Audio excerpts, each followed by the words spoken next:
कई लड़कियां बड़े बड़े नाखून रखती हैं, लड़के तो नहीं रखते, लड़कियां रखती हैं। ये शिक्षा कहाँ से मिली पता नहीं। शास्त्र में एक नाम जरूर आता है, सूप न खा, ऐसे और कहीं ऐसा वर्णन डिटेल में आता नहीं है कि नाखून रखना चाहिए, कोई वर्णन नहीं आता।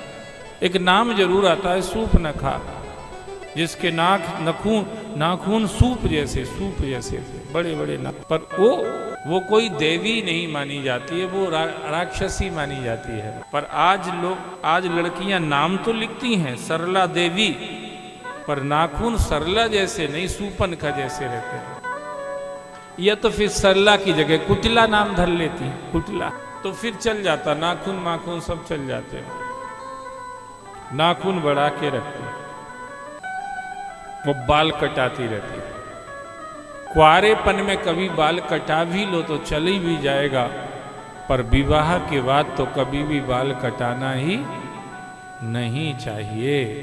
सौभाग्यवती स्त्री के बाल भी सुहाग का ही एक सामान है। जैसे चूड़ियां सुहाग में आती हैं, बिंदिया सुहाग में आती है, यहाँ तक कि आंखों का काजल भी सुहाग में आता है, हाथों की मेहंदी भी सुहाग में आती है, नाखूनों की नेल पॉलिश भी सुहाग में आती है, ओंठों की लाली भी सुहाग में आती है।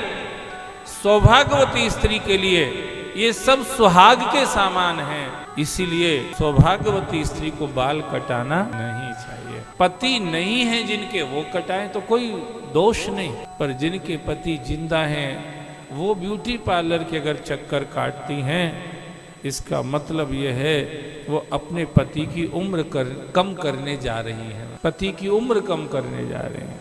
खैर जो भी है, एक बहन जी से हमने पूछा इतने बड़े नाखून क्यों? बोले यात्रा करते रहते ट्रेन मरेन में, कभी सेव फल काटने के लिए चक्कू नहीं मिलता तो नाखून से ही काट लेते। अब आप नाखून से अगर किसी चीज को काटते हैं तो वो चीज बिगड़ जाती है। नाखून में जहर रहता है, इसीलिए आपको बचपन में ही समझाया होगा माता पिता ने कि बेटा कभी भी नाखून काटना तो पहले हाथ धो लेना काटने के बाद। अगर तुमने नाखून कटे हुए हाथ के आंख को खुजला लिया तो तुम्हारी आंख जा सकती है महाराज। Have you listen it? I think yes, आंख जा सकती है। कभी एक्सपेरिमेंट मत करना, कम से कम अपनी आंख पे तो मत करना। जिसे चल रही है उधर कर लेना तो कर लेना, अपनी पे मत करना है। अब मैं तो कहूँगा किसी पे मत करना। इसलिए हम लोग जैसे ही नाखून काटते नेल कटर धरते ही सीधे जाते हाथ धोते, कि धोखे से याद नहीं रही हो, कहीं आंख की खुजली, कहीं आंख में लग गया नाखून तो मुश्किल पड़ जाएगा। इसका मतलब यह है जब नाखून हम काटते, नाखून में जहर रहता है। नाखून खून तो नहीं रहता, नाखून खून नहीं है, इसलिए नाम उनका नाखून, पर उनमें जहर तो रहता है, जहर रहता है। एक बहन ने तो कहा हम तो और ही कारण से रखते हैं। क्यों रखते हैं? बोले पता नहीं सास कैसी मिलेगी, और कहीं थोड़ी ऐसी वैसी मिल गई परेशान करने वाली तो हम कोई रिवाल्वर तो लेके जाएंगे नहीं अपने मायके से। यही नाखून किसी दिन घुसेड़ दें कि आंख में सास की झंझट खत्म हो जाए। पर्पज अलग अलग हो सकते हैं रखने के, रखते पर रखना नहीं चाहिए। काल भैरव ने अपने नाखून से ब्रह्मा जी का सिर काट दिया।